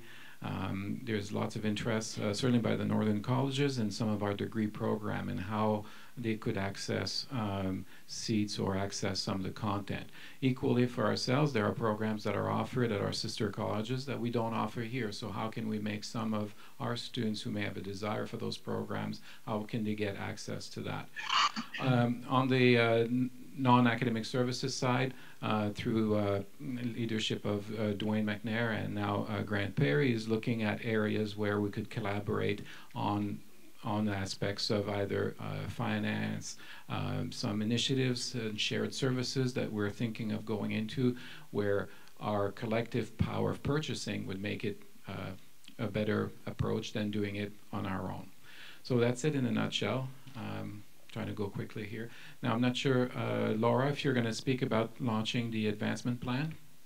Sure, I'll do that very quickly. So the term advancement is part of this new, in this year's business plan is a deliverable of 3-year fundraising plan. So advancement really means fundraising and alumni relations and what we do to forward those plans. I think it's all quite self-evident in the details of the business plans. So, and knowing we're behind time and knowing that we want to present the full plan to our foundation next week, I'll just leave it at that, but certainly there'll be more information available, and maybe we can advance to the next slide. I'll just walk through a couple of the next steps in terms of the business plan. Thank you. So today we're here, whoop, that was way too fast. We have to go back one. There we go. Thank you. So we were here at the town hall giving you this information. We'll find out how the slide deck gets cascaded to individuals who would like to have it. Certainly deans and directors will be presenting this to their schools and departments. I know I'm meeting with my management team on Monday morning, and we're going to go through all of this as well. This is not new to everyone. We should have all been working on this as we've developed it over the last number of months. From there, this is where our executive team mandate letters are formed. The business plan is our contract with our Board of Governors on our deliverables, and so our executive team mandate letters are set from our business plan, as well as our administrators' performance contracts. So those will be set up in March, and I believe more details with regards to performance contracts will be coming from Human Resources. So with that, I think we should move forward to the budget, unless there's any questions. I don't see any hands up, and yes, Laura, thank you. We are all trying to be very respectful of time. So with that, over to Grant. I think this is on, yeah? Okay, great. So for those of you that don't know me, my name is Grant Perry, so I'm here filling in for Dwayne while he's on an education leave. I see a few people are listening, so I guess the surprise of the budget isn't enough to keep people here, so I'll try to move quickly through this. I'm assuming there's another surprise after this? Yeah, okay. So first of all, just looking around, and I'm going to go through this quickly, but I just want to say thank you to everybody here, because really everybody's contributed to this budget. It's a 5-6 month process. It's from everybody who is putting budgets together, from budget officers to business administrators to the academics who are helping with the planning, to the CBC committee members, and to the finance staff. So this is really, this isn't my award, this is yours. All right, so here we go. 1920, so we've presented the compliant budget, and what that means is we've achieved a contribution, a positive contribution, and that is 1.2 million for the 1920 fiscal year. That included a 10% mandated tuition fee decrease over the 2018-2019 tuition fees. As you know, for the last, or as you may know, for the last few years, we've actually increased our tuition to keep up with cost of living by 3% a year. So when we presented the budget to the board in December, we had it balanced, and in that we'd had a 3% increase like we normally have. January 17th, we had this mandated tuition fee decrease of 10% plus the ancillary fee opt-in, opt-out option for the students. So that put a $13 million challenge into our budget that we had to deal with. So we went back and did that, and so that's been worked into this budget, and that's what gets us to the 1.2 million, and I'll show you some details of that in a minute. The $1 million estimated student ancillary fee decrease, so those, we don't have the technical document yet that speaks to that, but based on what we know, we put $1 million placeholder in there because we think we could lose up to $1 million of revenue that would be represented by ancillary fees that students may opt out of. We have 12.3% full-time enrollment growth, and that's over the 2018-2019 approved annual budget. That's coming from two different places. So we have 12.3% total, but 2% of that is domestic increase, and that's over the Q2 2018-2019 number. And we have 17% international enrollment growth planned for next year, and that's also over the Q2 number. 17% sounds high for international, but if we look back over the last 5 years, we've been averaging about 25% growth in international enrollment. So 17% certainly is achievable. The salaries that we have in the budget, of course, are aligned with the existing collective agreements and provincial guidelines. Quickly, this is probably the most telling slide that we have in here.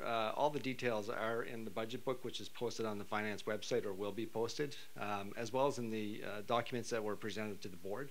But this one here really walks through by activity where we see the revenue coming from and how we get to our net contribution of 1.2 million. We've also presented it with the Q3 numbers, so that's the December 31st numbers, and you'll see in that top line we're going down from $13.8 million on the funded activity of the college to projecting 7.3 next year, and really that's reflecting that 10% decrease in tuition and ancillary fees. You may see the negative 100,000 on the contract and other non-funded activity, and that was a decision by the college to invest in the foundation's advancement plan as well as in applied research activities. So that's why you see that drop there. The only other line I'll speak to on this slide is the International Education Center, about halfway down. You'll see their net contribution is actually going up from 13.1 million to 19.5 million. So this is one of the areas where we've shored up the budget to help us meet those challenges that were introduced by the 10% tuition rollback. So as we get down to the bottom, you can see our net contribution. We were projecting 4.8 million for this year that we're in now. Next year, we're projecting 1.2 million. We've asked to withdraw $9.8 million from our internally restricted net restricted funds, and that's really from our savings. And that's just to fund things such as the Athletic Recs Complex, so our contribution to that, as well as the student information system replacement. And this is just the first phase of that, the exploration stage, I guess. Budgeted revenues, you can see on the left side of the graph that the majority of our revenue comes from tuition fees and grants. That makes up just over 50% of our total revenue. And then on the right-hand side, International Education Center is next with 60.5 million of our revenue. So you can see quite a bit of our revenue is now coming from international. As we move on to the expenditures, you can see, and of course you'd probably guess our funded activities, salaries and benefits are the biggest expense for the college at 45%. If you look around that pie, you'll see that there's contract activity, campus services, and International Education Center. Each of those slices also contain salaries and benefits. So when we take those salaries and benefits out of each of those slices and put them down into the funded activity, we're actually closer to 60% of our total expenditures are actually salaries and benefits. So we're going to be investing $45.5 million in strategic investment priorities this year. And you'll see on this slide that the top two, 19.7 million and 15, that's pretty much where everything is coming from. There's a number of smaller ones underneath that. But the campus expansion really is our contributions to the ARC, the Athletic Recreation Complex. It also includes a $3 million investment to kickstart the Student Information System project. And that pretty much takes up a good part of the 19.7. On the initiatives and opportunities, it's $15 million. It's a big number, but most of that number, about almost 10 million of it, is just investments in IT and physical resources infrastructure. And then there's a number of small projects underneath that. Total projects and strategic investment priorities this year coming up in 1920 is 72 projects. So there's a few of them that I talked about, but there's a big list, a lot of small ones as well. And all these projects are really, when we select these projects and they're put forward, they're projects that support the college, student success, and the strategic plan. I'm skipping the pro forma, okay. This is just showing the annual surpluses and reserves of the college. The bars show the savings basically that the college has accumulated to date, and the green line is the annual surpluses that we've gotten. The last bar, or the 2019 bar, is actually at 65 million, and that is going to be on this slide right here. So this last slide shows basically what our savings are in the college. And there's two big numbers there. If we go down, the first one's 25 million other projects and initiatives. That is money for our ERP system, including the student information system, which is estimated to cost anywhere between $30 and $50 million. And as we move down to the bottom, the next big one is a general reserve fund of 24 million, and that's for future capital expansion of the college. So new buildings, replacing buildings, infrastructure repairs.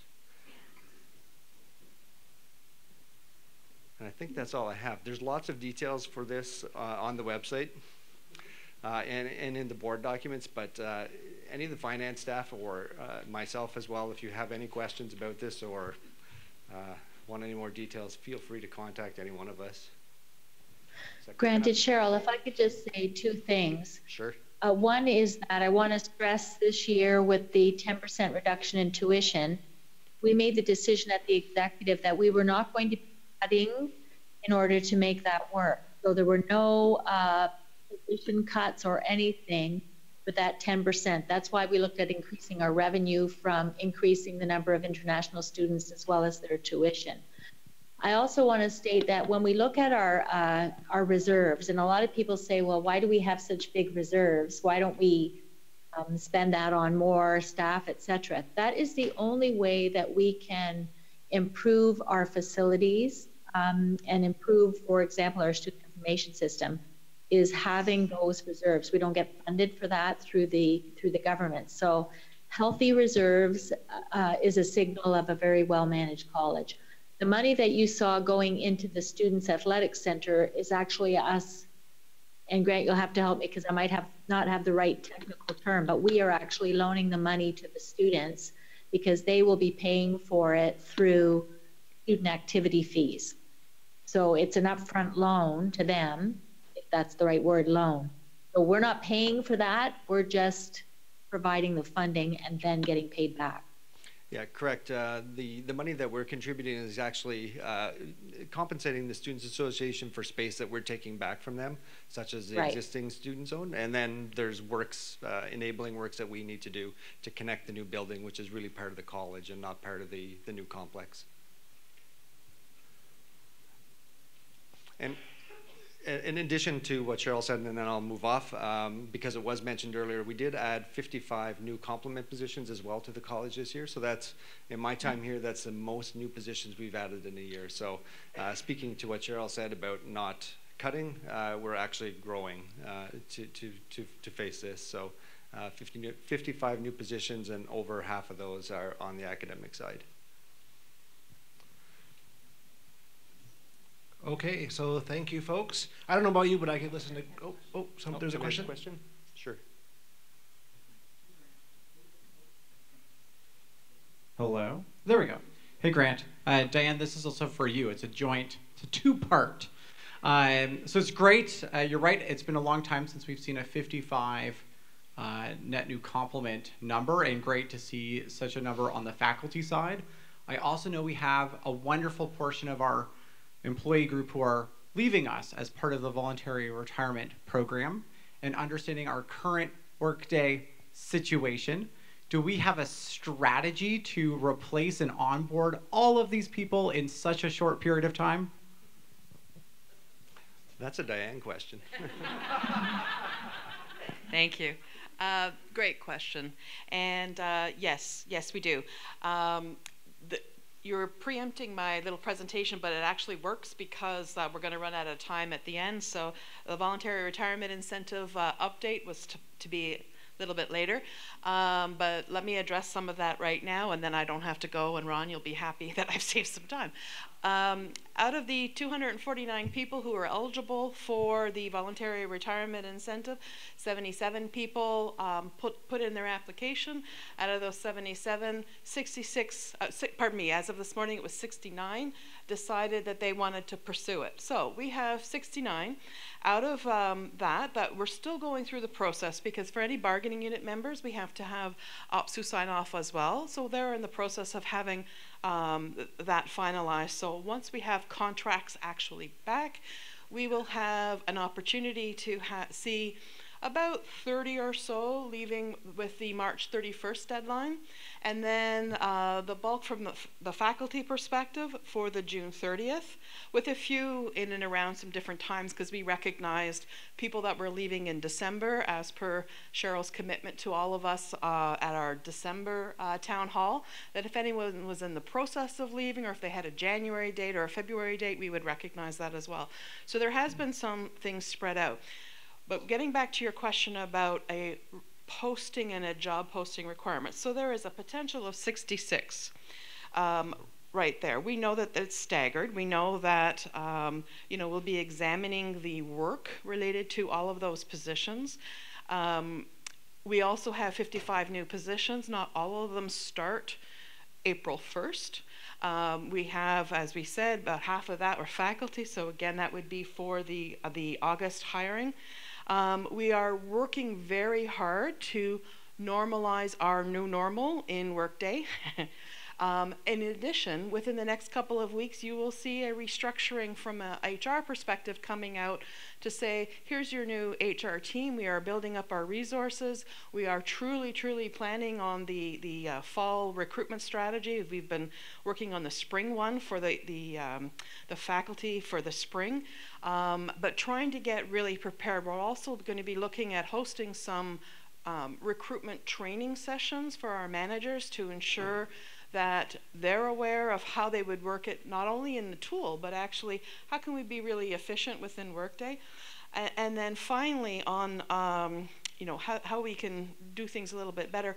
We're also working with our academic union and letting them know about the competitions coming up well in advance, because for academic competitions, the academic union puts a rep on all the competitions, and then it becomes very difficult for them in their organization to make sure that they have enough people for those competitions. So that's going to be all part of the strategy. We are anticipating quite a few at the same time, but we are ramping up for that.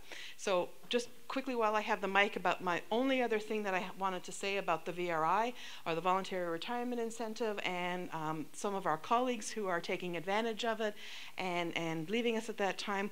One of the things that we had talked about, and more information will be coming, but we wanted to tell you today, is that at the leadership team meeting earlier this morning, we had a conversation with the leadership team to say, wouldn't it be wonderful if we had a college event to recognize this large cohort that is leaving us at the same time? I mean, we always have retirements, but this is something that there is a large, like 69 people leaving is a big thing. So stay tuned for some kind of information coming out about a college event, whether it's a tea with having everyone together to recognize everyone and to celebrate all of their contributions to the college. So that, I just wanted to drop that in there.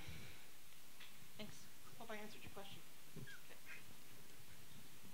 Okay, folks, so we are going to move right along, and Laura is up next for ministry changes to student fee and OSAP. Yes, thank you. And I know this is in response to the question, so I still will try and be as brief as possible, but provide hopefully enough detailed information that answers those questions. So if whoever's working our slide deck could, thank you, magically move it maybe even one forward. So this has already been spoken about today a number of times, this 10% tuition cut. So if we can advance the slide one, please. What happened on January 17th was the Ministry of Training Colleges and Universities, MTCU, made an announcement about this 10% reduction in fees. Now, so what the information we're giving you today is based on this announcement, it's based on press releases, and it's also based on some conversations, a number of conversations we've had as usually college-wide conversations with the ministry. I want to stress we have yet to receive the written technical document from the ministry. So things could still change, and we are still certainly looking for a lot of detail about this. But however, what I can tell you is for what we know so far, this applies to the majority of our domestic students, the ones that are eligible for grant-funded programs. It's the 10% reduction to our current in-year fees. So that equates to approximately $150 per student per term for our domestic students. Our international students, we are eligible through policy to increase their fees, and we have chosen to do so. In terms of I just would like to advance it to the next slide. In terms of another part of this tuition, in addition to the 10% tuition cut, the ministry has announced what they call a student choice. They can opt out of certain compulsory ancillary fees.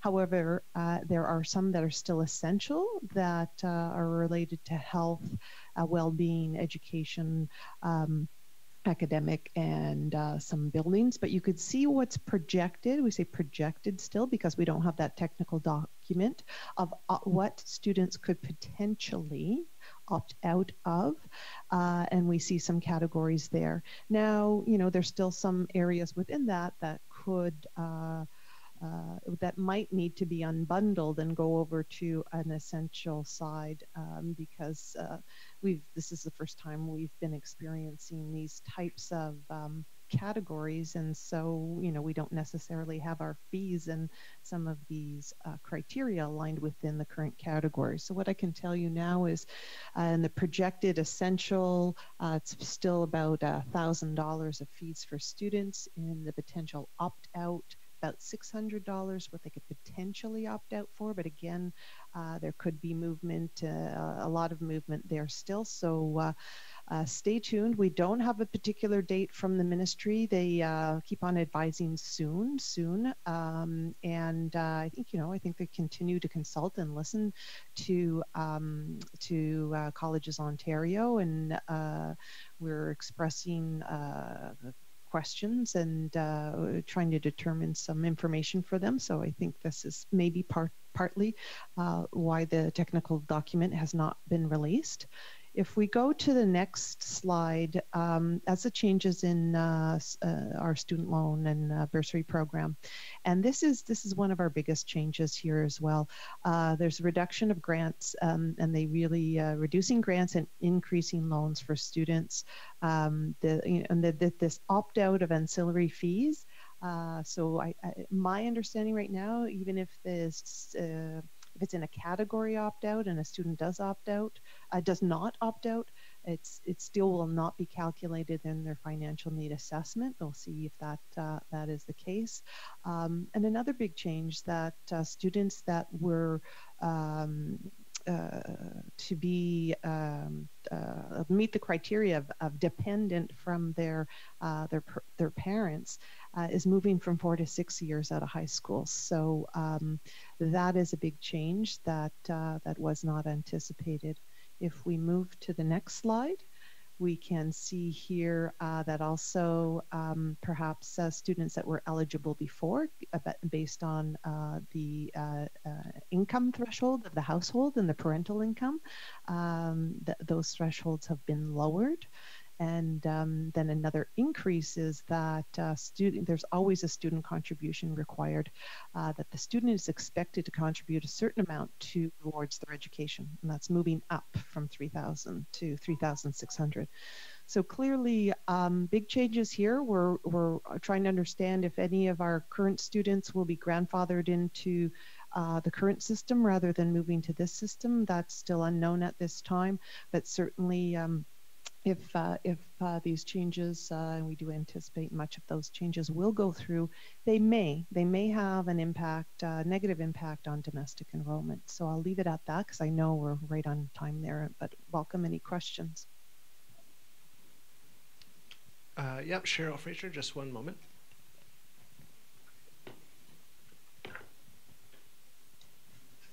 Thank you. I'm just curious with the international students, what is the increase in their tuition? Or is it a percent, whatever makes it easier for you? It is a percent. Yeah, it depends on their program of study, and it will range anywhere from 6% to 16%. We are allowed to increase up to 20%, so we're within compliance, and we always do market competitive analysis as well in terms of ensuring where we stand within the marketplace, and we remain market competitive, and we do also anticipate that the entire system will be moving in the same direction as one of the few levers that can be pulled with regards to this. Boy, you got ahead of me and answered my second question. Thank you. Well done, Laura. No other hands in the room, not seeing any other hands on the screen. Part of it's covered, but I don't think there are questions. Two pieces of good news. One, there are only 2 sections left, and then the surprise. The second one is Grant already did the budget. Okay, so we're moving over to Doug for Student Information System Project. Okay. I'm going to take 2 minutes to do this, which is a disservice to Paul and Lois and Krista that have spent a huge number of hours on this, so I apologize, but I'm going to skip to the skinny, given that we have had a lot of information thrown at you. Here it is. Okay, can anybody tell me what was on slide 2? No.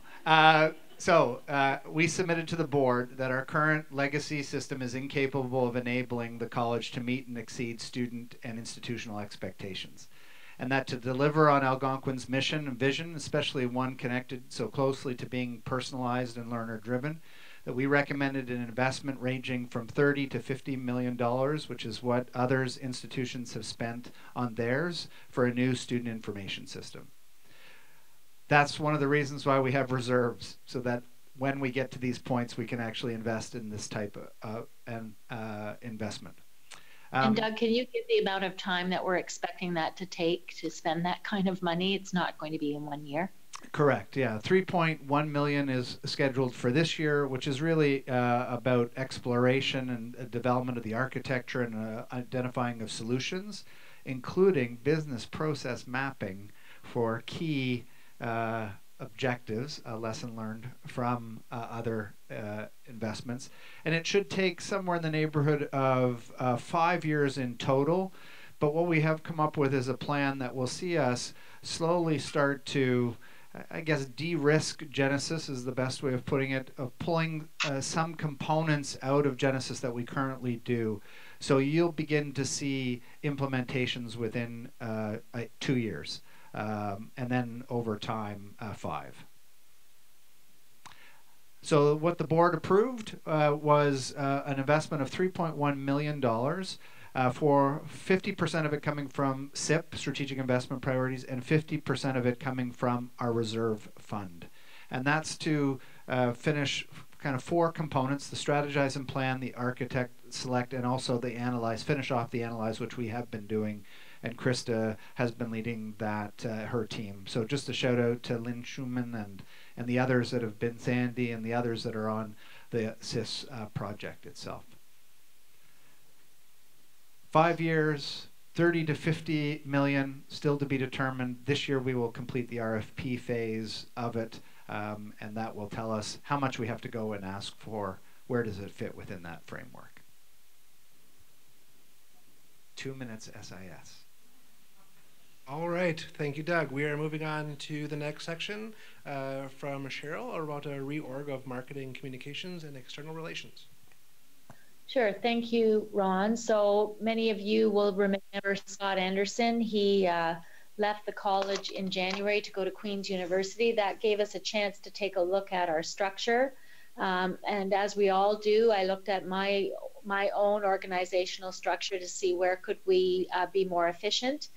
And so I think everybody saw a memo come out this week. What we have done is move marketing into Laura's portfolio so that marketing and student recruitment was together. That was actually recommended to us by a consultant who came in to work with us on strategic enrollment management. And so we were sort of working along a good parallel without having that validation. I've asked Tracy McDougall, I think she's still in the room. She's my director of the president's office. I've asked her to take communications. She has a background in communications and a PR diploma from the college. And so the internal communications, with external stakeholders will report to Tracy. In terms of government relations, I've got a consultant just helping me with that, just to keep me apprised of things that are happening in the federal and provincial government. And so what we've effectively done is eliminated Scott's position and moved that work to different areas of the college. I'm quite confident that we've got the structure and the people in the right places to make that happen. And just to prove that, just a little bit of good news, you know, kind of the way they keep the 50-50 draw to the end of the hockey game to keep you there. No money in this one, unfortunately, but I do want to show you what our marketing people have been capable of. This was done internally, and if you needed a reminder of how wonderful this organization and this college is, and what we do for students every day, and how we are confident that we're moving into the future. And you weren't watching the Super Bowl where this first was premiered. We thought we'd end with this video, and I will say again, it was done by our own marketing people, and some of our community partners took care of actually having it on the Super Bowl for us. So we'll end with this really nice commercial of pride in what we do with our students, and then I'll wish you all well, and we'll post these slides so that you can go through them in more detail. And we're always open to questions and comments that you have on what we're doing. So roll the clip. Someone once said, if you're not riding the wave of change, you'll find yourself beneath it. To that we say, you should be riding waves. You should be embracing change. Maybe it's art, technology, or both at the same time. Maybe it's the food we indulge in, the music we dance to, or those we care for. Maybe it's a feeling in your heart that won't stop.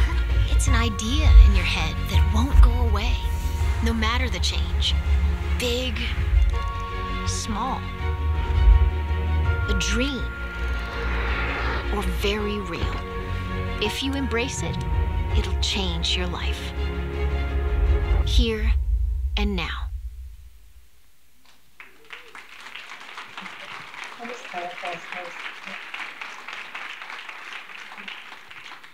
Man, is that video... Oh, sorry, Cheryl. Back over to you to close, Ron. Man, is that video ever some good medicine? And so I hope that you feel good that you stayed for that. I want to acknowledge each and every single one of you, because that's part of our closing in a traditional way, that you do the work that you do for the good of the community, and we ask that you get home in a good way and be safe. I also want to acknowledge that when we did this, it took a little bit longer. It's over the agenda allotted time.